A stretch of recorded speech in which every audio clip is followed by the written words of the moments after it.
everyone. Thank you for tuning in with us today. I am Jewel Greene and this is Book Club Corner. And today we have with us a lovely local author.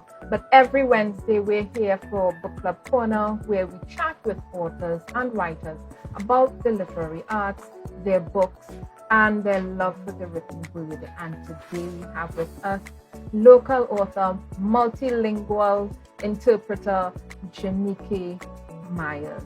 And we welcome you with us today, Gennike. Gracias. I told her we're gonna do some Spanish because let me tell you, I want to get in some of my Spanish. So, hola a todos. Buenos días. ¿Cómo estás? Muy bien, gracias. ¿Y tú? Ay, muy bien, muy bien. And we'll be even better when I tell you about this wine that we're having this morning. So today we want to thank our sponsor.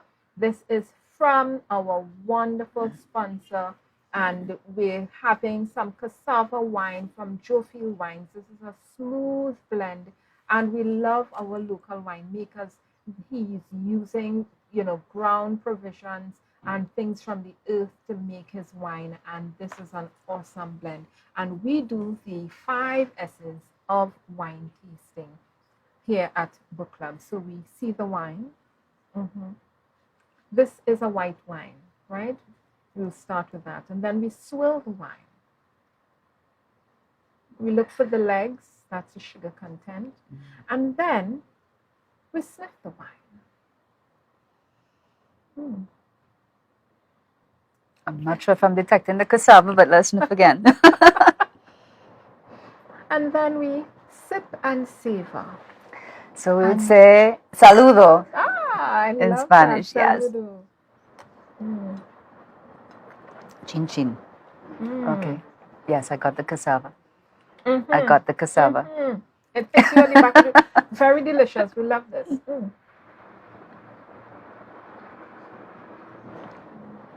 Wonderful. At brunch, we have to take some brunch. We get some wine in us and we talk about books, and we love it here at Book Club Corner. And we're talking to Gennike Mayers, and Gennike's book is called CARICOM, Good Offices, Good Neighbours. And when I saw the title of your book, I said, Good Offices. What do you mean by that? And I asked you, is that, was that something significant? And I want you to tell us, what is the significance of that term, good offices and good neighbors? And why did you decide to write a book about this topic? Well, I'm glad that title got your attention. It means that I did something right along the way. Yes. But good offices is a fancy term to say something super simple. It's influence. How influence is exercised, how we can use our good offices, our good influence, our good reputation to get things done. Very simply put. Now that it really is founded on the notion of having a reputation. You have to have a good reputation in order to be able to extend influence to get people to do something. Now, there's no malicious intent. It's to get something done in a positive way. And I wanted to highlight in my book how CARICOM, the Caribbean Community, as a regional organization, uses its good reputation, its ability to influence, to be able to do good in the context of the Venezuelan crisis in particular. And I love that idea that, CARICOM is an entity that's as a vehicle to create a better situation than what is happening, right? Whether it's for mediation, whether it's for talks, whether it's to help a situation that's not the best happening in the Caribbean.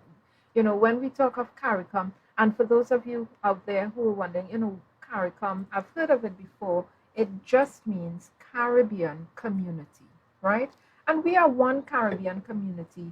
I remember my mother talking about the Federation of the West Indies. And whenever I hear about CARICOM, my ears get piqued, and I asked, a few people, I've done some research and some reading, And CARICOM, in terms of the federation, it is literally the federation didn't work out, and now we have CARICOM, you know. And I have a few friends in the EC Islands, and she said we went to a workshop, and she said, Jewel, how y'all doing in Trinidad and Jamaica now that y'all not in the federation? I think it's an ongoing. I think it's an ongoing debate. I Yes. think there's some folks who have a bit of nostalgia about the West Indies Federation. But what I would hasten to point out is that federation was a creation of the United Kingdom. You had several countries, about 10 countries, which were British provinces at the time, so they were still part of the colony, who wanted their independence, and the UK was saying, well, okay, we'll allow you to organize yourselves as a federation. So the impetus was not from the islands themselves, so to speak. This was a creation. It was crafted by the UK, by the very same colonizer that we were trying to gain independence from. So that's my opinion. And again, all their voices will contend. But my opinion is that it was doomed to fail because the whole initiative did not come from us. Whereas, and that was back in 58 or so. Then you had, so as we famously know, Dr. Eric Williams, the first Prime Minister of Trinidad and Tobago, said 1 from 10 is not. Jamaica at the time decided to pull out, and so that fell apart. But then, back in 1973, so more than 10 years later, we had the birth of the Caribbean community, which really came out of the bowels of newly independent states, because by then these countries had gotten their independence from Great Britain, and they decided, look, let's come together and let's form this Caribbean community. And I think even the name is very significant, that we saw ourselves as a community as opposed to the previous incarnation, which was a federation. So even that name federation gives you an idea of sort of federated state. But we saw ourselves as a community, and that is a thing that I hold on to. So when we call, we refer to CARICOM, the Caribbean community, and as we were talking about earlier, I like to think of us as a Caribbean family. Yes. A wide Caribbean family. I love that idea. And while I was, getting into your book, and let me just say, because we love to be read to in Book Club Corner, so don't think you're getting away, because this is a heavy topic Well, today. you're holding the English version, so you could read. I have the Spanish one. we want some Spanish. Listen, we're very multilingual and cultured here in Book Club Corner. So when I was reading the book, I saw that you had, we were talking about the CARICOM in relation to this Venezuelan crisis, right? And really and truly, you started this as a dissertation. This wasn't going to be a book. This was your dissertation for your master's in diplomacy. What made you decide to take your research and your material and turn it into a book or publish it as a book? Where did the idea come from? Thanks for allowing me to share that part of the journey. So yes, I had to find a topic for my master. I was doing a master's in diplomacy at the time, and I had to submit some sort of topic for my thesis. And interestingly enough, I was working in Bangladesh at the time in one of the largest population movement operations. We're 1.2 million in Trinidad and Tobago, and there I was working in an environment where there were 1 million refugees. And so that was my initial thought. Let me do something about diplomacy in that scenario. But then I came home on vacation around that time, October, when Trinidad and Tobago was doing a registration exercise for Venezuelan migrants here. And right here in Tobago, we were seeing lines of Venezuelans on the pavement, sleeping on the ground. And I said, but this can't be happening in my land, and I'm writing about something far away. So I changed the dissertation topic and delved into the whole matter of the Venezuelan crisis, what was pushing the Venezuelans to go wherever they could, and more particularly for those who came into the Caribbean region, because the natural thing would have been to go to neighboring Spanish-speaking countries, but of course they were going far and wide into the English-speaking countries as well, including Trinidad and Tobago, Guyana, which are both members of CARICOM. And during the course of my research, I realized, but wait a minute, we have an official CARICOM position on what is happening in Venezuela, and the position was, we're not going to intervene, we're not going to interfere. It's the principles of non-interference, non-intervention, which is international law. But then, every Monday morning, you had a Caribbean nation state basically expressing something different to what CARICOM had said. And I said, this needs greater attention. And that is how I delved into that subject matter for my thesis, which then became a book.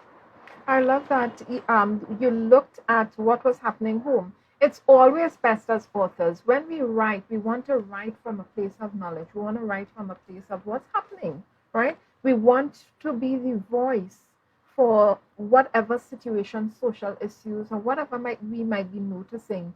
As artists, as creatives, we speak for what we're seeing in our society. And I like that you said, you were wondering what's happening here with the crisis with the Venezuelan migrants versus, where you had come from, which was in Bangladesh, and what was going on there. And, on a lighter note, one of the things I have noticed across the Caribbean community that ties us together is wine. I just wanted to put in a plug for all my winemakers across the Caribbean, and I meet them as I travel from place to place.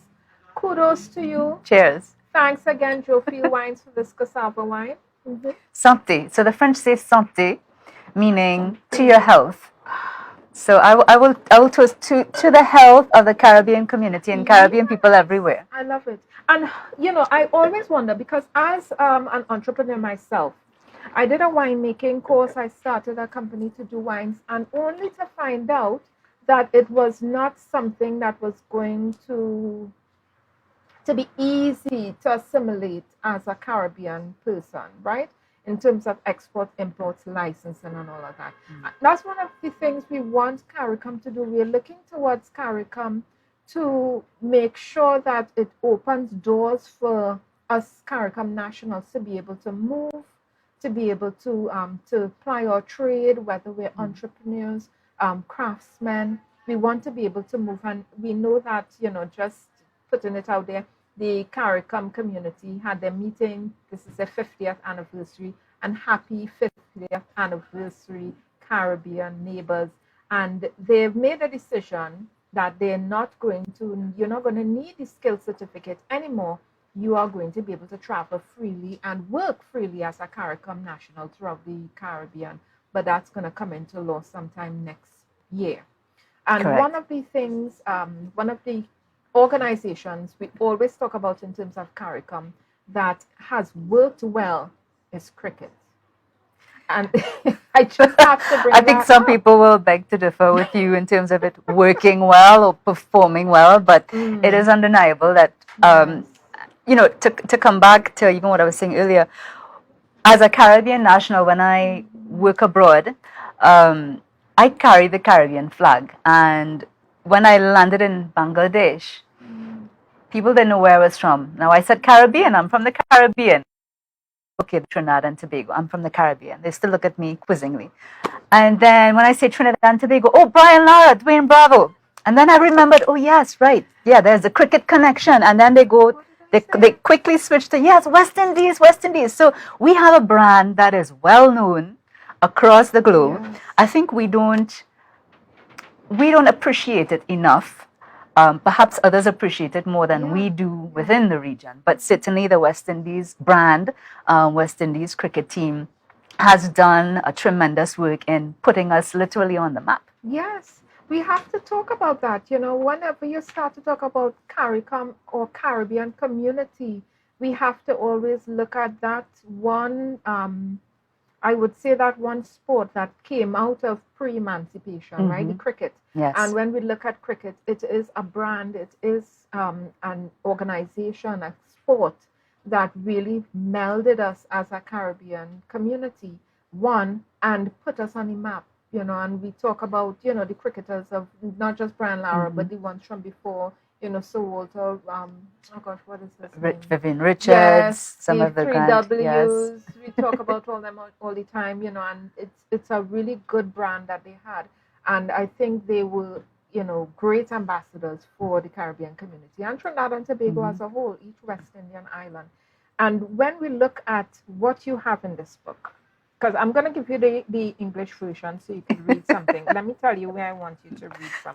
Don't make me translate for myself. So I looked at the page 54 conclusion. I like that. But before I do that, I'm going to read the back of the book because the way it was put together, this summary in the back of the book, it really made me feel to read the rest of the book, right? So you have here where it says, though small in total population size, CARICOM represents a voting bloc of 15 member states with the power to sway decisions taken in wider regional and international organizations. By maintaining a unified front, CARICOM can play a greater role as mediator, extended good offices to Venezuela's government and opposition leaders as they seek to resolve the ensuing political crisis. And what jumped out of me as an author is that you were able to succinctly put a summary together that would make a person interested, understand what the book was about. And authors out there, we want to tell you, this is what we need in the back of your book. When you're doing a summary, people want to be able to understand succinctly what is in your book. We don't want it to be a microscopic dot. We want a wide vision of what's happening.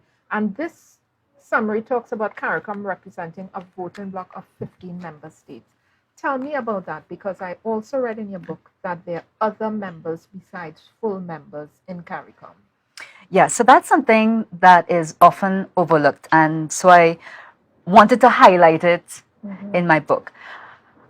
As I said earlier, I was quite disappointed in seeing that CARICOM had a position on Venezuela, but then you had individual Caribbean leaders who decided that they had their own position and they were standing alone.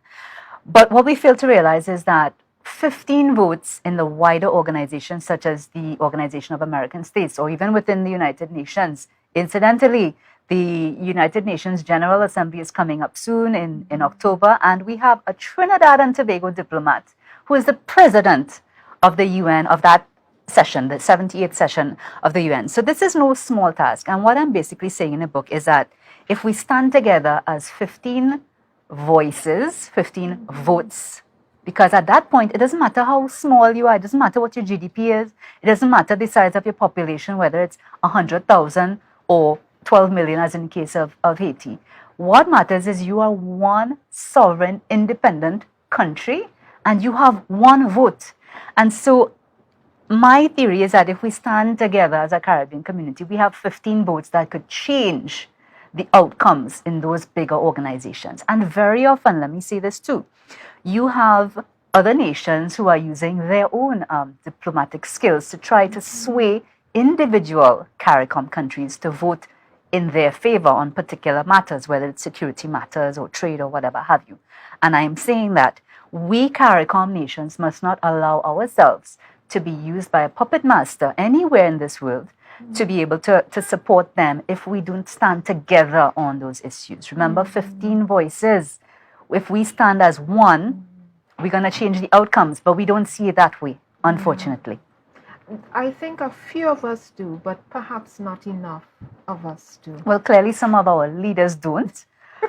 When you see how certain countries vote on particular matters, you may have one official CARICOM position, as was the case with Venezuela when that commotion was happening after the Venezuelan presidential elections, where some were saying, well, we are backing Maduro as the president. Others are saying, well, no, we are backing Juan Guaido. CARICOM said officially, listen, there was an election. Matter of fact, CARICOM was invited to be an election observer.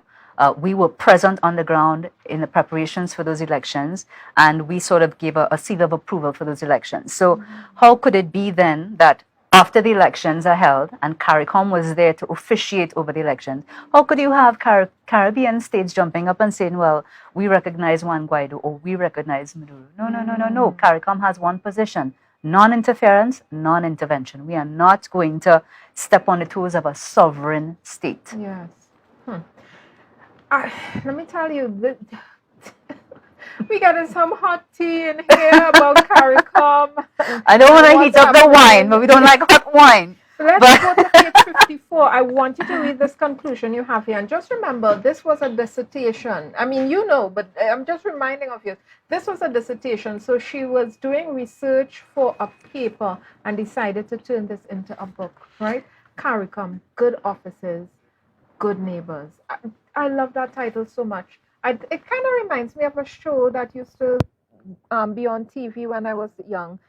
Neighbours, it was an Australian soap opera. Okay. But we won't get into that. I was So, thinking of Mr. Rogers' Neighborhood. okay, so we're going to get into conclusion. Could you read for us that conclusion you have there on page 54? Right, so I don't know if 54 in Spanish is the same as English. So This here. Okay, great. Mhm. So while Venezuela is not part of CARICOM, it is situated within the Caribbean basin, sharing a critical border with the Caribbean Sea. It is also an immediate neighbor of continental CARICOM member states Guyana and Suriname.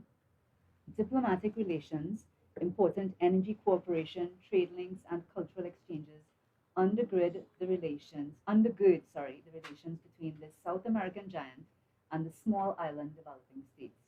As such, maintaining cordial ties with Venezuela is of strategic importance to the preservation of peace within the Caribbean basin. I like that. Yes, I definitely like that. Let me tell you, peace within the Caribbean basin. You know, there are sometimes you read a passage and some string of words just speaks to you. And I like that, peace within the Caribbean basin. Guys, this is a book if you're doing research or you want to know more about CARICOM in terms of the crisis that has been happening with the Venezuelan situation. This is a great book to read. I love how you put your stuff together. It was so well worded. It wasn't just an academic paper. It really, for me, I love the use of language in a very poetic way to get a message across. And I felt that you did that. Yes, I felt that you did that in this book because it did not feel like, you know, oh, how am I going to get through this book? It's so heavy. It really felt like the information just flew off the pages as I was reading it. And I really understood what you were saying here. And I want you all to get this book if you're doing any research, if you want to know about CARICOM, wondering what's happening with it.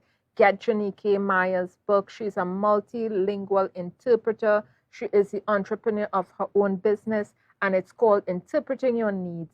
And we're wrapping up today, guys. Okay, and we have some time. I'm jumping the gun. We have some time. And it's not the wine speaking. This is brunch. So we're going to take a break right now. Yeah, we're going to take a break right now, and we're going to come back to you with more on CARICOM, Good Neighbors, Good Offices with Gennike Mayers.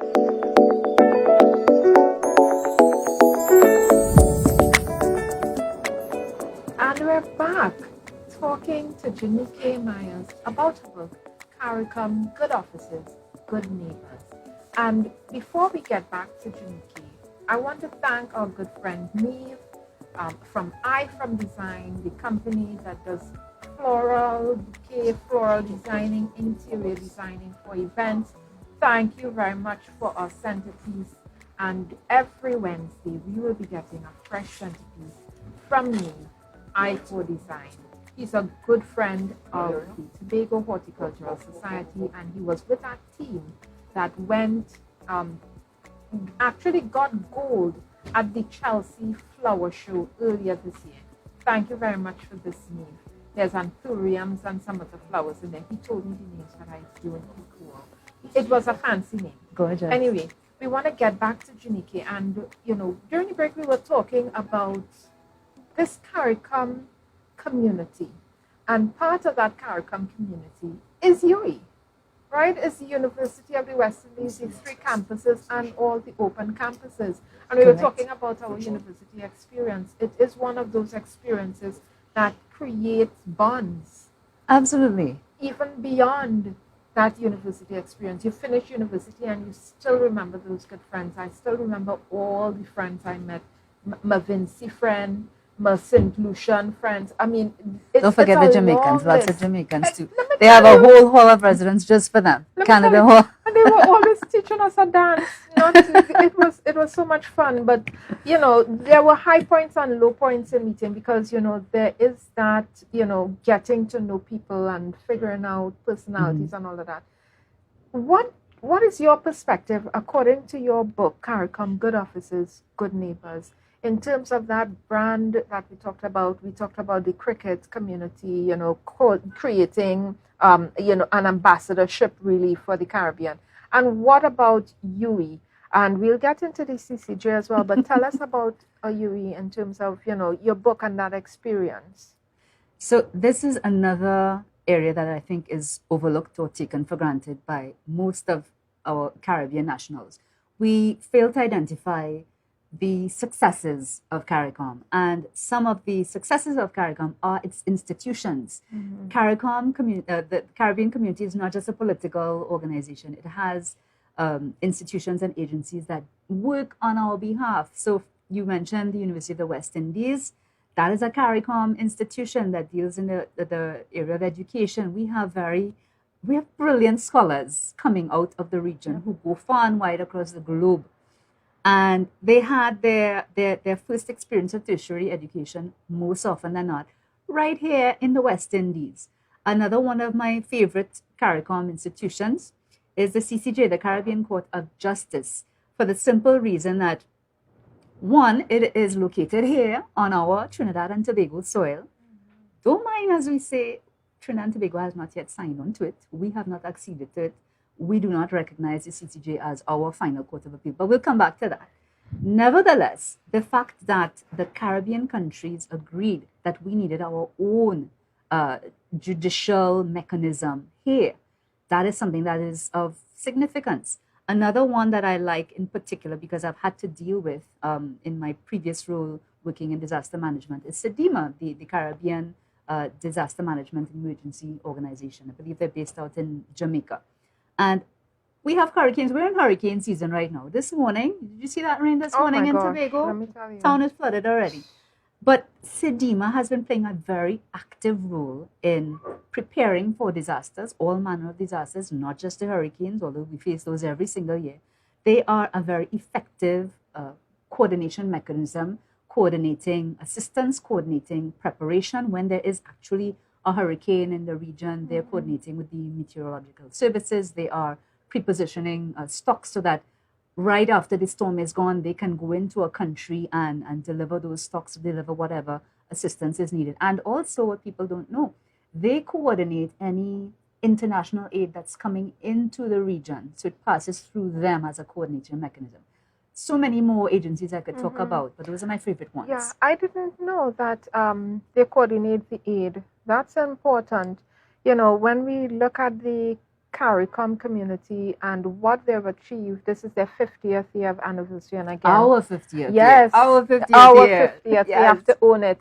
Happy 50th anniversary to all our CARICOM brothers and sisters across the Caribbean and even in the diaspora. We leave home sometimes and we live other places. But what I was, as a Caribbean person, as a Trinidad and Tobago national, sometimes we don't always enjoy the benefits. And I know that a lot of entrepreneurs out there have had some gripes. CARICOM, we have some issues with the trade agreements. We want to be able to do export and travel more smoothly and fluidly throughout the Caribbean. We're just putting out a plug through the, through the Tobago Update Studio. Please fix it. We want to be able to travel right here in the Caribbean, a few miles to the left and right. You want to be able to see your brothers and sisters in the CARICOM And we don't want to have to swim to get there. we don't want to have to swim. But, we want to get there more fluidly, more easily. And we want it to pull less on our pockets to get there, right? It's too close for the expense that we feel we have to pay. And when we look at the CCJ, I just going to give you the eye. What's going on with our, why aren't we in the CCJ? I don't understand. We just went through emancipation celebration, heading into independence. celebration, and when we look at it as creatives, as authors, I feel like, we should have we should have our own thing, and if that is not where it is supposed to be yet, let's work on getting it there. So Come on.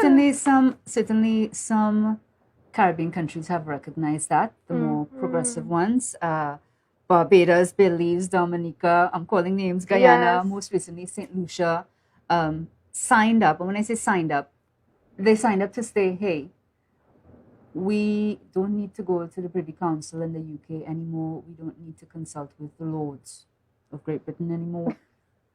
No more wigs. We have our own thing. Yeah. We will make the Caribbean Court of Justice our final court of appeal. Now, something that I learned recently, the Caribbean Court of Justice actually has two functions. So it's not just a court of appeal, but it is also the organization that protects, and I'm reading here, it protects the rights of countries, businesses, and citizens of the CARICOM under the revised Treaty of Chaguaramas. So basically, they're the ones who are responsible for interpreting that law, the revised Treaty of Chaguaramas, for us as Caribbean nations. No other court in the world has the privilege of interpreting our law. So we have our law, and we get to interpret it, and we get to enforce it. And I think that is a sign of maturity for us when we can say, listen, when things go south, because all of our countries, we deal with some form of crime or criminality at some point or the other, whether it's in the sphere of business, fraudulent transactions, whether it's in other spheres. But some of our countries have matured enough to acknowledge that we don't need to go any further than our own region, our own Caribbean Court of Justice, to be able to come to final decisions, final adjudications on matters that are of importance to us. And I salute those countries who have made this move. We do, and we are waiting for Trinidad and Tobago. We take a sip. We are waiting for Trinidad and Tobago. Of wine. We're having water, not wine. Wine turned into water. Yeah, water cheers to those Caribbean countries who are in the CCJ. And I love that you brought up what the CCJ does. I think that's an important distinction, that they're there to interpret that revised Treaty of Chaguaramas. I love that. Gennike, before we go, tell us one thing that you learned while writing this book, CARICOM, Good Neighbors, Good Offices, that you didn't know before. And we're heading into wrapping up with this quote from Gennike.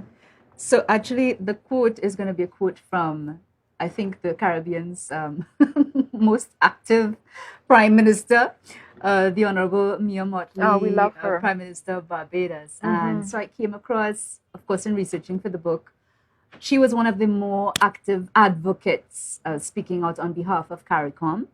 And so just beyond, what we see of her publicly, I really got into her speeches. And one quote that stood out for me and still stands today is F before I, family before ideology. We live in a region where we don't have that great diversity of political ideologies. It's not like in the United States where you have the Democrats and Republicans. In the Caribbean, it's, I want to say it's more ethnic, or you vote along the traditional lines. Whoever your parents voted for, you vote for them too. Yeah. But what Prime Minister Mia Mottley said there, family before ideology, is significant. And I want to encourage us to really look at our Caribbean neighbors. As family, we are part of a family. Yeah. Maybe sometimes our families are a bit dysfunctional. Maybe there's some sibling rivalry within our Caribbean family. But I totally stand behind Prime Minister the Honorable Mia Mottley when she says family first. And before on ideology. That note, we're heading into wrapping up. We want to thank the viewers across the Caribbean community, Trinidad and Tobago, for sticking with us at Book Club Corner, where every Wednesday we talk to authors and publishers. And next Wednesday on Tobago Updates, we'll be talking to yet another local author. Stay tuned to our Facebook page, our Instagram account, and we'll tell you who that author is. Gennike, we want to thank you for being with us. Gennike Mayers. Merci. Good Offices, Good Neighbors, CARICOM Community. And thank you for viewing with us. Santé, merci. And salut Antoine, notre francophone qui parle. The producer who speaks French. Cheers to you too. Cheers, Antoine.